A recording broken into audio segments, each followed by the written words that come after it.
everyone. I think you all, hopefully, you know who I am. I'm John Desjarlais.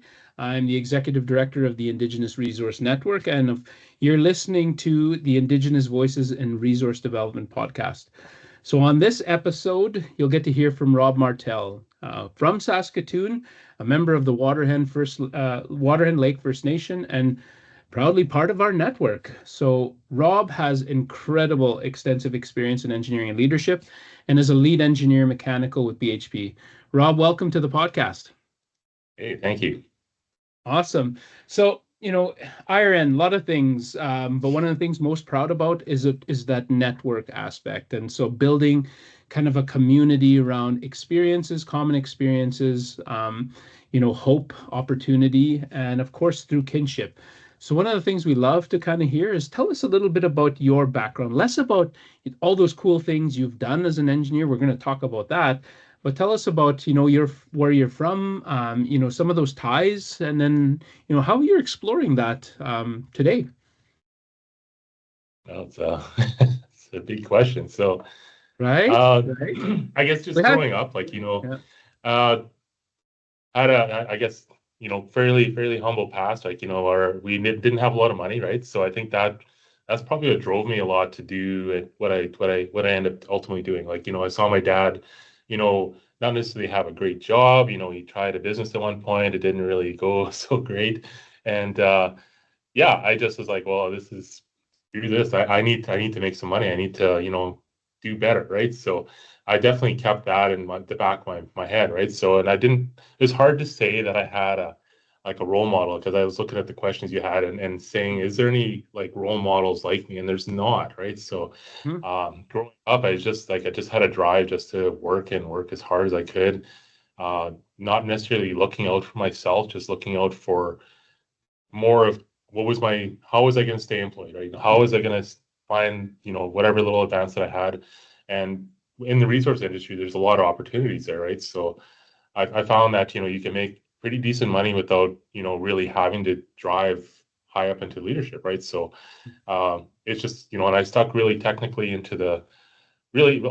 stuck to technical and not really into leadership, and it wasn't more to recently that I started doing that. So I don't know. I kind of jumped around there. Sorry. No, that's awesome. Yeah. That's a great segue. It's really interesting. There was a lot of really important things there. A very similar experience, like where I came from. Not a lot of people to identify and relate. And engineering. The only reason I think, and you're a part of this story, and an important part. And so, you talked about not having role models. I'm super lucky because someone like you existed while I was contemplating what to do with my life, right? So, as you talked about not having anyone to relate and identify with, opportunity. I grew up, there was no engineers, right? And also similarly driven by the economics. I knew stewardship, I knew connection to the land was important, but I also loved, have boats and motors and, snowmobiles and stuff like that. And I thought about engineering, and my father talked about, in the mining industry, there's a great opportunity, some of the better opportunities engineering, but then there's still that gap. I don't know anyone, but then he did mention, he said, there's this big Indian kid that's working, that's an engineer, and he's at site, and he said, I'd love for you to someday meet him. And then we did eventually get to someday meet, but I can only now appreciate how profound that was, that there was someone doing it, and you don't know how that opens things up in a young person's brain until you can reflect back on it. So that's just something, my appreciation for you, Rob. So super excited to kind of get into, a lot of those things, and great segue into, you joined, like you said, you joined the resource industry. You went to work for, Chemical. We both did, mining and energy company in uranium. So what, aside from the economics, what other aspects drove you to be able to, consider the resource industry as a great place to, engage and learn and grow? Well, it started just purely because coming out of, through engineering, you get your summer job chances. And I worked for the city, and then I worked for Cameco 1 year, and that, exposure to, just seeing, the big equipment, really complex process, and a little bit of danger involved with the radiation piece, right? And, obviously being safe about it, but getting exposed to it and seeing that. And yeah, it was just challenging, right? And it fascinated me. And the remote piece of it, being able to work away from home and kind of see a different world, right? And see all these different people. And I think that was great to see, right? It was kind of its own little village, right? Getting to know all the people. I'd say I had a bit of a mentor there, because I was a student and I was working in the maintenance department. They put me in the managing trailer when it came. So I met the mill manager there, and we kind of sat and watched TV in the evening. So I kind of ended up talking to him. So and he ended up being a sort of mentor of sorts. Like, he's totally Mhm. not anybody that I would have known outside of that exposure, right? So I think being someone like that, and even not having the commonality, the background, just knowing that, look, there is he's doing fairly well for himself. He's Yeah. really smart and really seemed to have control of what was going on, and he was figurehead for the mine. So it was good to Yeah. see that, right? So Yeah, no so kidding. that, And that so, that's what did it, right? Just yeah, and like I said, it was good money too, right? So yeah, yeah, that's always going to absolutely. motivate me. Yeah, and a lot of those things, and that's in a pretty formative kind of experience, right?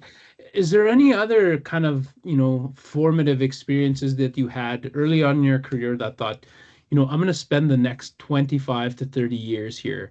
And I think almost exclusively you've been working in the resource industry, doing some incredible things. So at what point did you like, yeah, this is where I want to be for quite some time?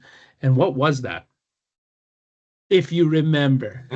We're not that old, That's but a hard one, right? Just because, yeah. like, I think I've progressed just for the sake of my age and my experience, right? Like I said, I wasn't really looking for those advancement type things. I saw things happening around me, and it kind of did bug me for a while, but at the same time, I still felt like I was being compensated enough, right? And then, I kind of led a lot of my own career just based on what it felt like was getting me moving along, right? But I know I wasn't getting the acceleration that I seen around me, right? Kind of, you're not always in all the meetings, and especially when it comes to deciding things, and you suddenly hear that this person's moving around here and all that, and you're just kind of, okay, well, their spot's a little bit empty, so I'm going to go and fill it then, right? So that's kind of what did it for me, and I've had some good managers that kept me working, kept me challenged, but I wouldn't say that I can say that there's a lot of formative things Mhm. like that Yeah. told me. I just, other than the drive to stay, like, I wanted to stay employed. I wanted to, show the world, show my dad, show Yeah. anybody that, my relations, that, like, look, first person to graduate university in the family, and I was able to make, decent money, and kind of build a family, and Yeah. start, owning a house and that kind of stuff. Like, that was kind of what was driving me, right? So Mhm. it's really not until more in my later years, more recently, that where I'm established and I have that, and I'm able to provide that for my kids, that now I'm kind of reflecting on, okay, well, where is that, right? Like, how do we build that? And even myself, the challenges I have, trying to break through leadership here and trying to understand it, it's trying to find ways to relate to the non-Indigenous people, and wondering why there aren't more Indigenous people involved in leadership. And kind of, we've had this discussion before about how I see a lot of leaders that just go for where there are opportunities, and in the corporate where I've been long, it's not necessarily there, right? Like, Yeah. it's like I've advanced, but I would say I haven't really advanced Mhm. highly. It's just, I still make good money, but it's not, the upper levels of management. So, Mhm. and I'm not too sure what's going to get us there. So, especially on Yeah. the technical side. So, Yeah. No, absolutely. And that's a great point. One of the reasons I've always been inspired by kind of your journey, and really enjoy talking to you, and talking about some of the things you do is, you get to do, you've done and you're doing some incredibly complex things, very technical things. We see a lot of Indigenous people, especially as they progress through STEM, they'll leave their technical roles and they'll get drawn in different directions. And then I know I eventually did, not pulled fully, completely, but I got pulled. And you've grown as someone, in that role for quite some time. But eventually, I don't know if it gets every Indigenous person or what it does, but we get drawn into that, right? And both you and I talked about, we want the space where Indigenous people don't have to get drawn into that, don't feel compelled to get into that, realizing that, love people to stay in their space and progress as technical people, right? Without having to worry about, any issues as they relate to being Indigenous or anything like that. So what was that,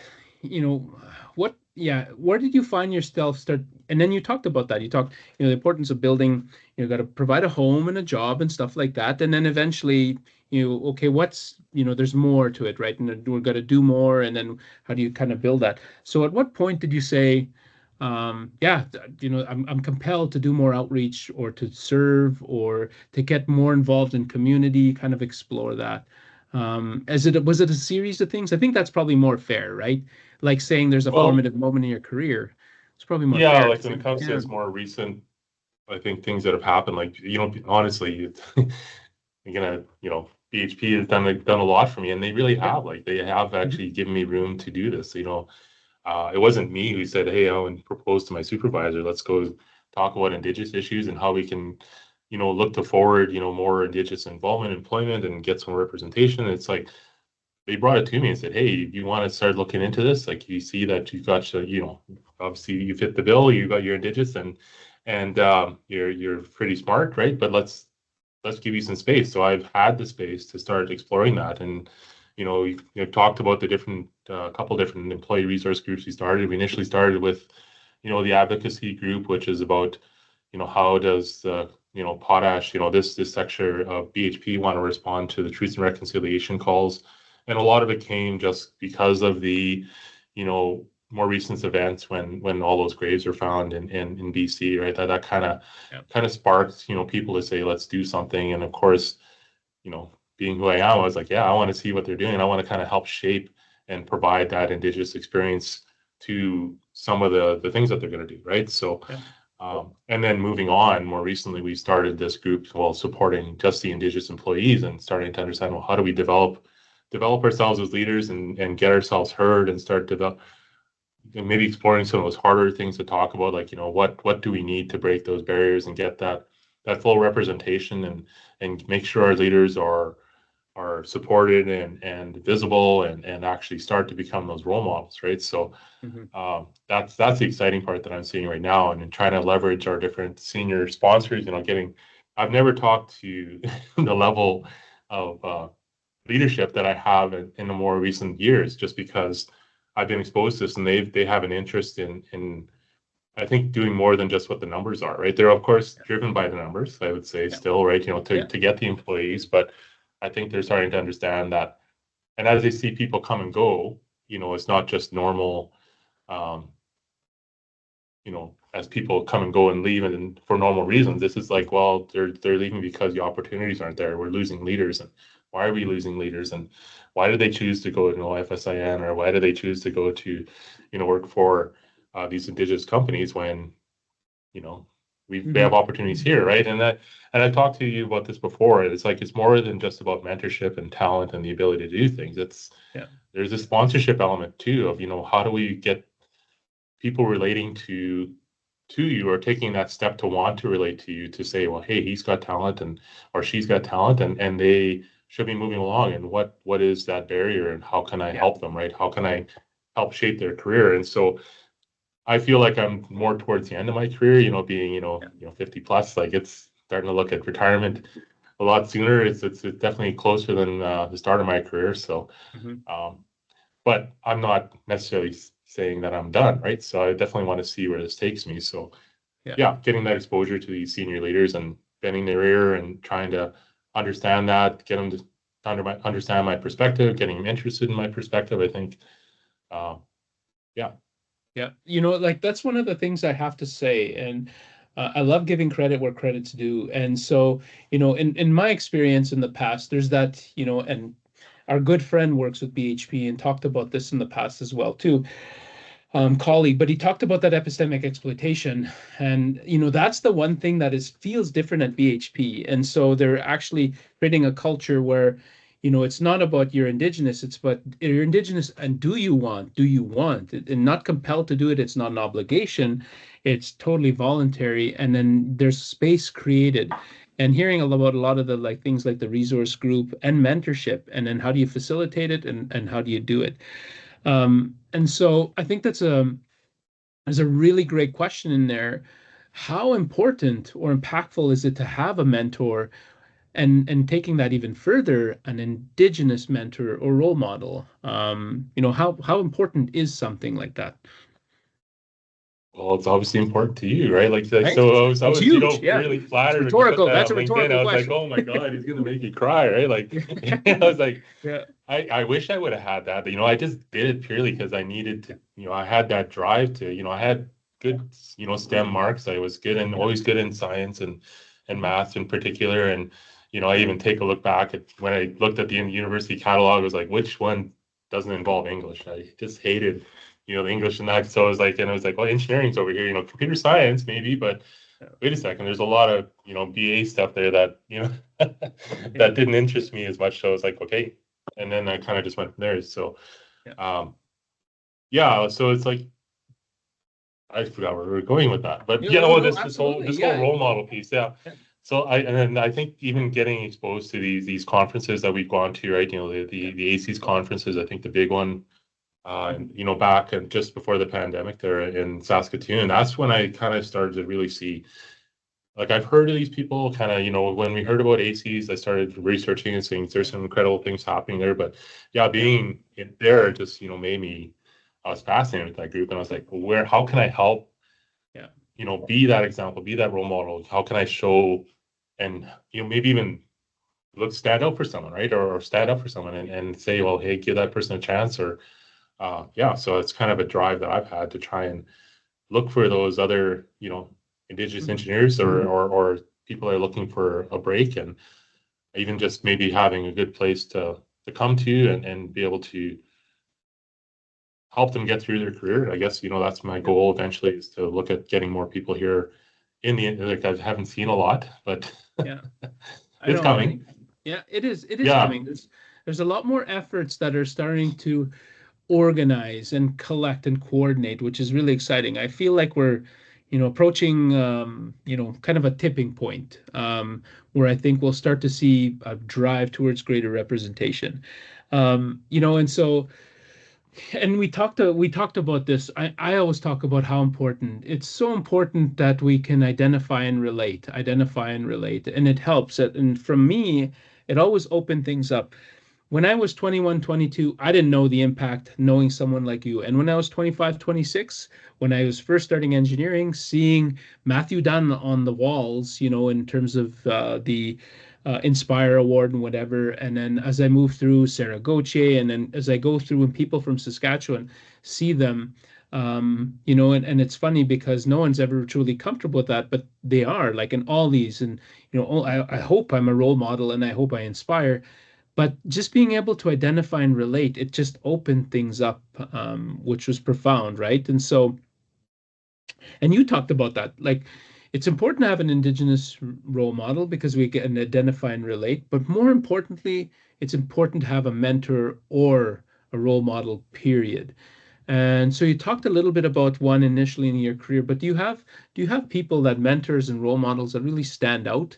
And I know I do, and they're not Indigenous, but is there people in your life that you're like, you know what, I don't know if I'd be here because of their, so this is really important.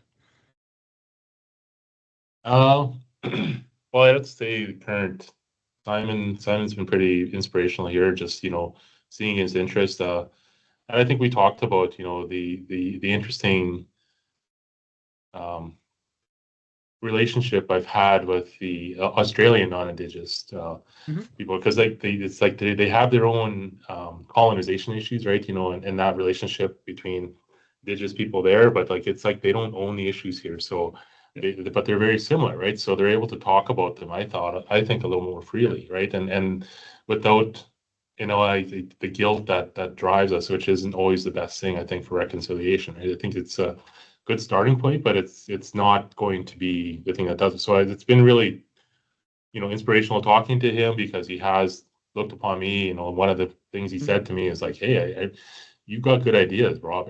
People want to hear your ideas." I'm like, "What? What are you talking about?" Right? Like so, Yeah. and that was good. Coming from the position I'm in and seeing that a few levels above that, he's definitely above me. That I'm being recognized for more than just the number, right? More than just my skin color and the fact that I tick off a box on the HR numbers, right? So yeah, that's definitely one of those inspirational things. And yeah, I guess other leaders, just in terms of their technical capability, that's always fascinating, and the kind of how we influence people with our ability to, I guess, talk technical around them and sell them to an idea, right? So yeah. No, that's a great point. And then in there you said something which kind of lead me to my next thought. You talked about, being more than just checking a box, right? Being quantified in terms of engagement, stuff like that. So we know that, what gets measured gets done. And so measuring, Indigenous participation is super important. But that focuses on employment, and again, engagement and labor participation. But what are your thoughts on kind of going deeper than that, right? And so we talked about, what's the depth and breadth of Indigenous participation? Do we do enough to understand not just the quantity of Indigenous people, but where Indigenous people are? Is there representation of Indigenous people in roles like yours? What are we doing to support them, and right across the organizations? But yeah, what are your thoughts? Are we doing enough to ensure that there's good, equitable participation in organizations at depth and breadth? Well, in being part of a large company, it's maybe kind of a narrow view of what's out there. Because like I said, I see leaders come through the system and kind of leave towards where those opportunities are. Like you said, you left Cameco and you went to your own, and you end up with a smaller company, right? And kind of did some, were able to work there, right? And able to advance yourself there, but whereas you probably wouldn't have had that same type of opportunity in the larger corporations, right? So,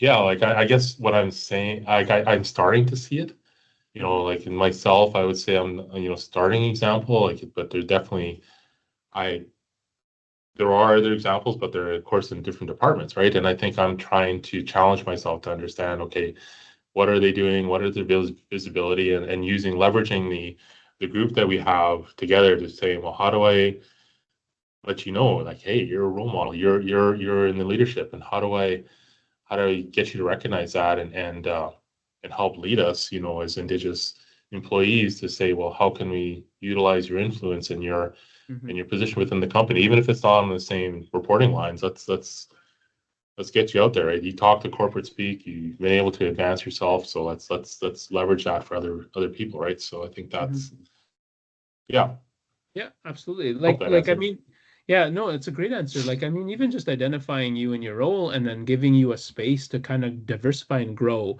because those are all leadership aspects. A lot of the things that you're advancing, they're leadership aspects. Maybe some of them are not purely technical, but you're still growing acumen, right? You're still growing as a person. So that's a great example in terms of how we can increase the breadth and depth of participation. And I love the peer networks and resource groups, right? What a great way to, how do we, kind of push participation and have those conversations, and then of course have organizations listening to them. So, which there was something else I was going to ask you, but in the interest of time, I think I'm going to jump around a little bit. Sure. Yeah, we already talked about equitable participation. We talked about, it representation past entry level, but I'd like to get your thoughts. I think we all have thoughts on why it matters, but why is it important to have an Indigenous person in a role like yours? Why is it important to have an Indigenous person, leading operations, leading project management, or at least participating, in those areas where we haven't seen traditionally Indigenous people? Why does that matter? What's important to have Indigenous people on a board, in C-suite, right? Do you think it's important? And if it's important, why? Why does that matter? Yeah, that's Yeah. I See, guess like the simple answer is representation, it right? So is. if you I go back to that. like, Like I go back to that. If there wasn't people like you pursuing, and then if those weren't triggering things in my mind, it gets back to that representation matters. And so, if we're not doing what we can to ensure people are in those roles, then how do we create those tipping points? How do we move right and get into you know, so that people are uncomfortable. We're really lucky. We had a Rob who said, you know what, I want to do this. I'm good at this. And then, didn't care about anything. That a lot of the challenges that were happening with Indigenous people was just strong enough to kind of go forward, right? And I've met a lot of Indigenous people that just overwhelmed and burdened. And there's a lot of times where I felt like that. And I'm sure you have. So yeah, I think seeing people in those different roles, just again, kind of back to that, identification relation piece, right? Yeah. Yeah. Well, and then even kind of building on not just being indigenous, right? Diversity is going to um, inspire innovation, right? It's going to, you really start to believe in it because, like, you have different ideas, you come from different backgrounds, you think of things differently, you challenge the status quo, when it's safe to speak up environment, you start to ask those harder questions, right? So, and I think that's it, right? Different perspectives and different lifestyles and different backgrounds bring more breadth of an experience, right? And you're not narrowly looking at a problem and looking for different ways to solve it, right? So, Yeah. and Yeah. you're just not going to get that with the same mentality. So I think that's Yeah. something that you get in Indigenous experience, right? Whether or not traditional or just being a person of a minority, Hmm. you have that different way of looking at things. So, Yeah. and I think that I've seen good things with that, and I think the culture really dictates how you're able to enable that and not just it be a slogan, right? It's actually Hmm. enabled and actually part of how you do business. So Yeah. yeah, yeah. No, So that's a I don't great know. That's point. important. Yeah. Yeah, that's a great point. I've seen quite a bit of research, that I think majority and overwhelmingly support kind of the business case behind diversity, and equitable participation. So yeah, that's, I think again another reason why it matters, right? Um, so And your think. counterpoint, you can say it's important for Indigenous communities to be Yeah. involved, not just for the non-Indigenous communities to have Indigenous people involved. It's important for Indigenous people to realize that Hmm. you know, you're not going to be at the table. If you don't come to the table, you're not going to be at the table, right? So, Yeah, and there's a lot of tables to get to. So, there is. Yeah. let's make sure we have the represent because, like, yeah, we could use a lot more. Like, we are of the land, and we Yeah. are part of this. We are part of this landscape, right? So, Yeah. yeah, we're not going to be able to shape it if we don't go to it. Mhm. So, Yeah. Yeah. Yeah. Right. If we don't kind of yeah, mobilize around that, right? yeah, Yeah. It reminded me of, I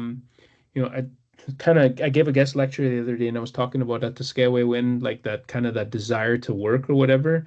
And I was like, yeah, trying to mobilize Indigenous people. It's like, this is a value. We worked hard. We always worked hard. Get out there, innovate, show up and do that work. So, um, you know, and then in terms of inspiring, youth and STEM. So, what's some advice you would give to, youth, Indigenous youth, considering a career in STEM, science, technology, engineering, math? For those listeners that don't know what STEM stands for, but STEM. yeah.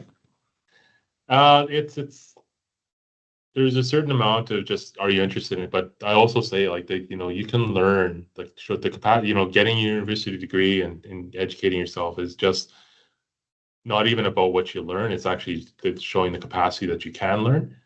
So I think that's the important thing to realize that you can learn, right? So you can do it and look for those few examples that are there that do inspire you, right? And don't be afraid to approach them, right? Like Yeah.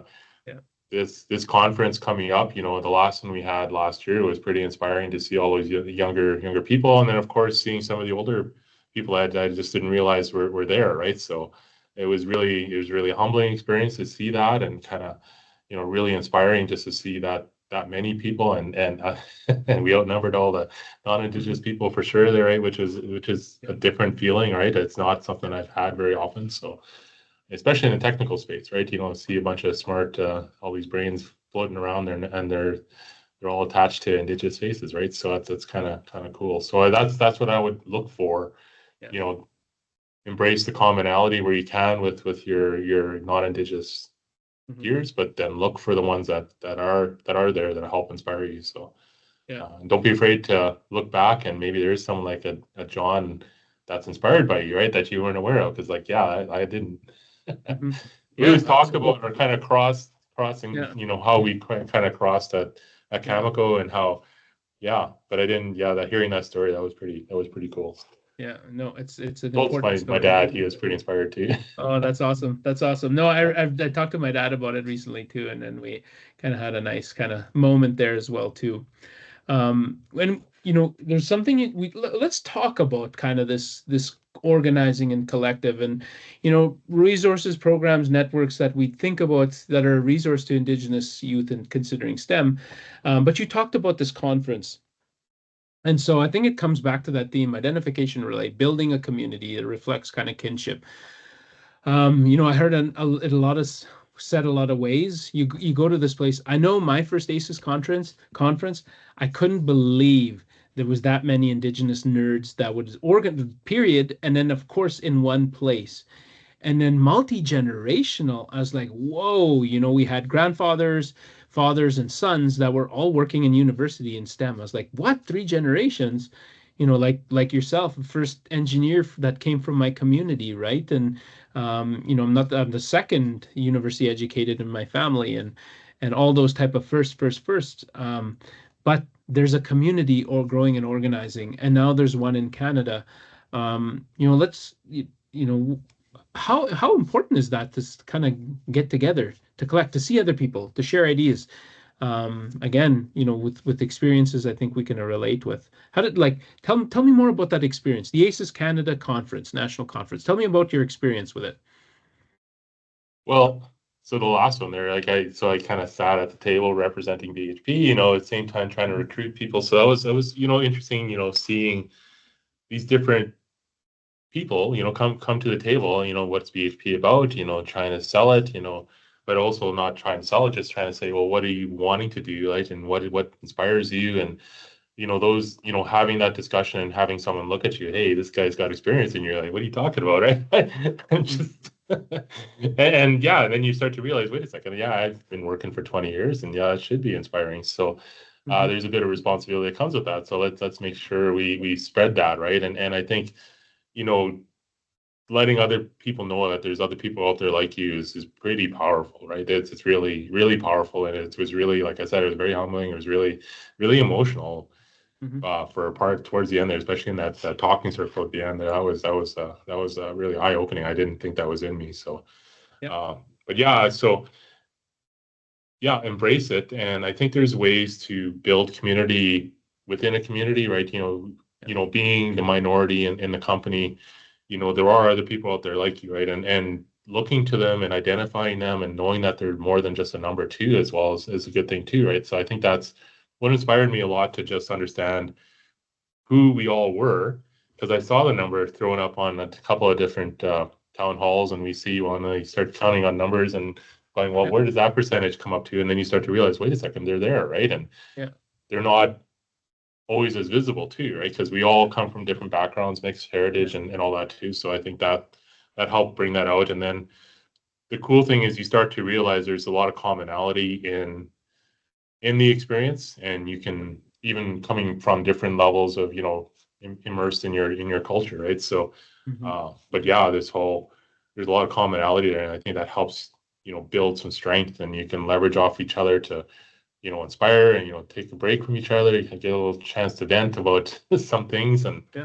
look at some tougher things that are tougher to speak with your non-indigenous coworkers, and but at the same time, like, you still don't want to just, it's not setting yourself apart to set yourself apart. It's to set Yeah. yourself apart um, to inspire other people like you, and make sure you're aware that there's people out there like you, and kind of build that community and that strength, and make it a source of pride, so that you can go to the larger community and say, hey, we're Yeah. more than just here to absorb, right? Or Right. kind of blend in. We're here to be part of it, right? And Yeah. distinct. I think Yeah. that's important too, right? So Yeah. No, that's a great point. There's a lot in there. Kind of, I think I want to explore a little bit. I think one of the last things though is like, You're right. I think we come together. It is nice to kind of get together with people with common experiences. And again, to talk through these things safely, to talk about what it's be like to be an Indigenous professional with other Indigenous professionals and what some of those challenges are. But I think, and then, you talked about this, the intent is not to create more division. The intent is to understand this, come together so that we can come back together stronger, independently. So as an Indigenous person, I can come back to the greater population, more confident, more everything, more healed, and so thus, more productive and engaged as a person, right? And then of course, one of the things I have to mention, and I think I want to talk about it a little bit, is just by virtue of doing, there's a lot of Indigenous people, I think, I've ran into a lot that, stories similar to yours. They have that trajectory, they grow as competent people and not really aware of the impact they're having just by you being Indigenous and just by you doing the things you do, your role model. You don't need to get up on a podium. You don't need to, show up and do career fairs and everything like you don't need to do a lot. You just by you doing it, and there's not a lot of people like you doing it, you're a role model, right? And Yeah. I love that message that you had, that people, embrace that, understand that, embrace that. And if if you're compelled, again, mobilize around that, right? But I think that's important. Indigenous people doing stuff, just by doing stuff and doing cool stuff, you're a role model. Whether you know it or not, whether you feel it or not, you're inspiring someone else. You're helping someone to identify and relate and break down some of those barriers that we talked about. So barriers, let's get into some of the tough things. What are some of those barriers that Indigenous professionals feel trying to progress in organizations to senior roles? What are some of those barriers? And then we'll talk a little bit later. What are some of the ways that organizations can help address some of those barriers? Well, this is where, working in the industry and the background that I had, fairly humble, and it's not necessarily a unique experience that way, because there are other people like that are non-indigenous that have it tough too, right? And they've Mhm. had they've had to work hard, but there are more than not, growing up and in your career, as a young and professional, and seeing people able to advance quicker, and that's the piece where you just have to, I just put my head down and kept on working, right? So uh, I think looking for reasons why and what you can do to break the barrier, like, making those relationships with people that are open to it, looking for people that are, wanting to look beyond color, right? Or look beyond what your background was, or the fact that, we have different family structure, different support structure, different history, right? Different view on history too is another one too, right? So, um, yeah, I think that's the challenge there, right? Is like, well, how do we get to that? Not just to mentorship. I think that's a definitely good first start, and Mhm. it's necessary. But the sponsorship piece is like, well, how does that? What's the leap between mentorship and sponsorship? And that's the magic that I'm pursuing that I don't quite know yet. So, Yeah. other than building more, the other is build your own army, right? Build your background. Try and get more Indigenous engineers behind you, and start building that structure of people that work through and are part of the corporate structure, and they can actually start influencing what happens to Indigenous careers, right? Not just uh, through numbers, or, like I said, checking a box on the percentages that the corporations are looking for, but let's Yeah. actually, well, how do we make that meaningful, right? Like you said, representation throughout the Yeah. organization. So, Yeah. um, yeah, Yeah, no, absolutely. Like I think, it's a great point. How you make it meaningful.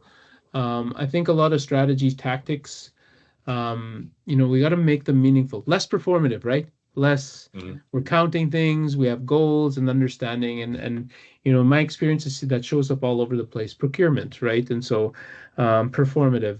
How do we make it meaningful and impactful, and how do we, I think address the things that Indigenous people need to participate more meaningfully, right? And so, and we talked about it earlier. Like yeah, there's business cases for all of that, right? In terms of that inclusion and engagement and everything like that. Um, I It's a think one bit of tough the too when you talk about the numbers, right? Thing and yeah, the targets that are there. yeah, It's don't be afraid to leverage them. Like they are targets and they're needed. Like there's so yeah, like there's opportunities and there's openings because of those targets. hmm, Take them, right? Like don't be too absolutely. proud, right? Like for sure, like you definitely got to take them Yeah, and then show them, okay, I'm more than just a number now, right? I'm here, right? And I'm yeah, I made your number, but you know what? I can do more. yeah, I can stay here longer. I can influence a bit more, right? I can yeah, use this to work with and work up the structure, but then at the same time help keep retention in your people by being yeah, that role model, being that inspirer, or being that leader that people see are visible and actually active, right? So yeah. I love that, like there might be an opportunity, we might be recognized as people to get an opportunity or a job, and we might take that, but the call to action is, yeah, absolutely take it, but prove your worth, like, and demonstrate and produce and embrace it. Don't be afraid. Don't, I always tell people that if it's like, oh, I didn't want to identify as Indigenous because I didn't want to get the opportunity because of that. It's like, that means little to me. Proving that you deserve the opportunity is kind of where all the magic is. And so just take it.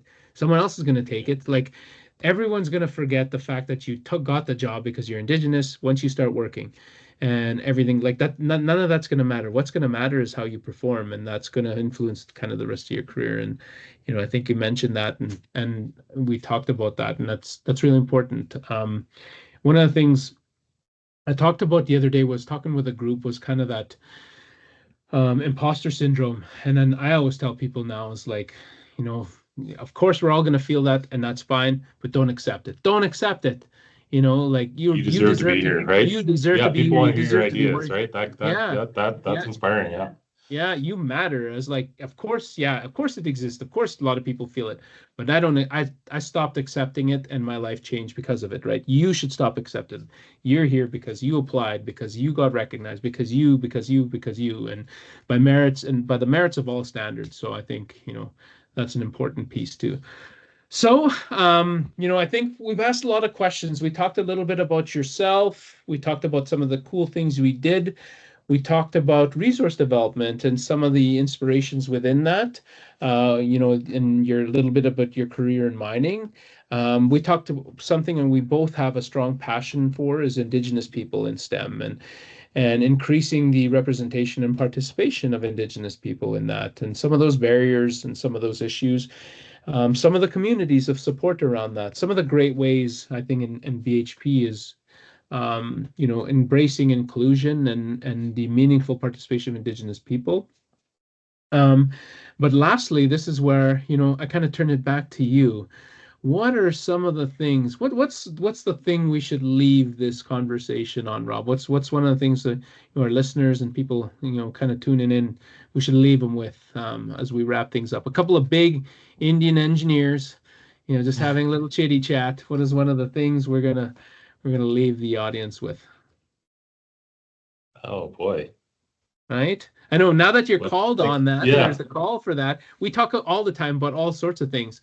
Now you're on the spot, and so. Well, maybe so. Like yeah. So like I'm kind of all rah and let's get on and figure things out. But there's also take time for yourself and like we actually go back to our resource group or our Indigenous employee resource group where we're kind of our purpose. We kind of did a little workshop and we kind of boiled it down to just it was initially going to be being deadly and blah blah blah, and then we turned it into, well, okay, let's turn it into something nice and neat, and it turned into like we use the acronym of big, right? So BIG, so being inspiring and growing. So this being piece, don't be afraid to be who you are, right? I think that's it, right? And just being sometimes means that, like I said, in my early part of my career, you just put your head down and work, and the opportunities will come fairly good. And just by gaining experience and gaining the respect and being involved in projects and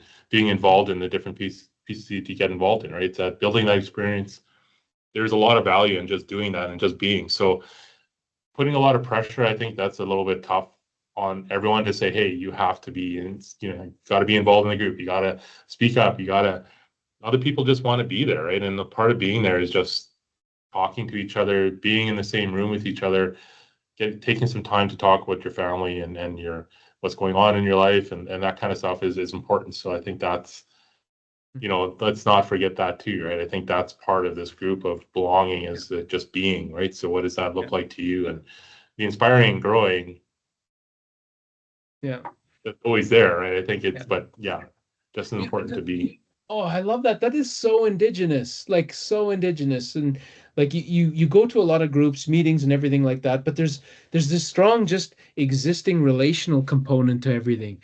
It's just taking a breath, and then you're talking about those things that are kind of on, and your going ons and your day and everything like that. And you're just being, you're just there, you're just present, you're just existing, no expectation, you're just settling, right? And then it's very relational. It's and it's so, I think it's so Indigenous. It's so deadly, so Indigenous, and then it's a great way to organize and to think about, and then really reflects who we are, as opposed to jumping right in, do performative, right? And so what's metrics, performance indicators, blah blah blah. No, let's be first, and then of course from that, we can inspire, we can grow, and Well, then look for those opportunities. Those are opportunities, I think. But there's there's a lot of value, like I said, just in being, right? And then how do we leverage that too, right? And just being together, like it's very you can recharge your batteries, right? It's just in terms of being around people that have had a common experience to you,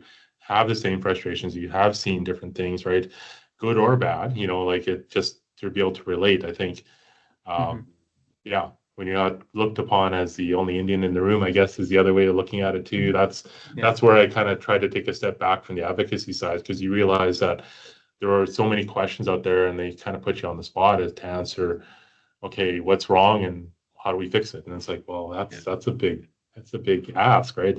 Reconciliation isn't just about being told what to do. It's knowing what you need to do and being part of the solution, right? So I think that's what, realizing that both sides are that important. Don't lose who you are to be a part of something, right? No, I love that. I love that. That's one of the things I love to stress too, is be authentic and show up. And so, no, it's a great way to conclude the conversation. And I was thinking, big, he's big Indian guy. What's he referring to? Us a couple of bigs here? Big Indian guy. It's like, so. I think there's a lot of people who've seen us both in the same room together, and Rob's one of the few people that makes me feel short, and so being a tall guy myself, and so it's always a lot of fun when we get together, and I can't wait for when we share the same, when we fill up space in Toronto together at the Aces Canada conference. And so we're good at that. We're gonna do very good at that. So no, Rob, absolutely appreciate your time. Nanaskamun, thank you very much. And look forward to kind of future conversations and seeing where this goes. So thank you kindly. Hey, you bet. Thank you.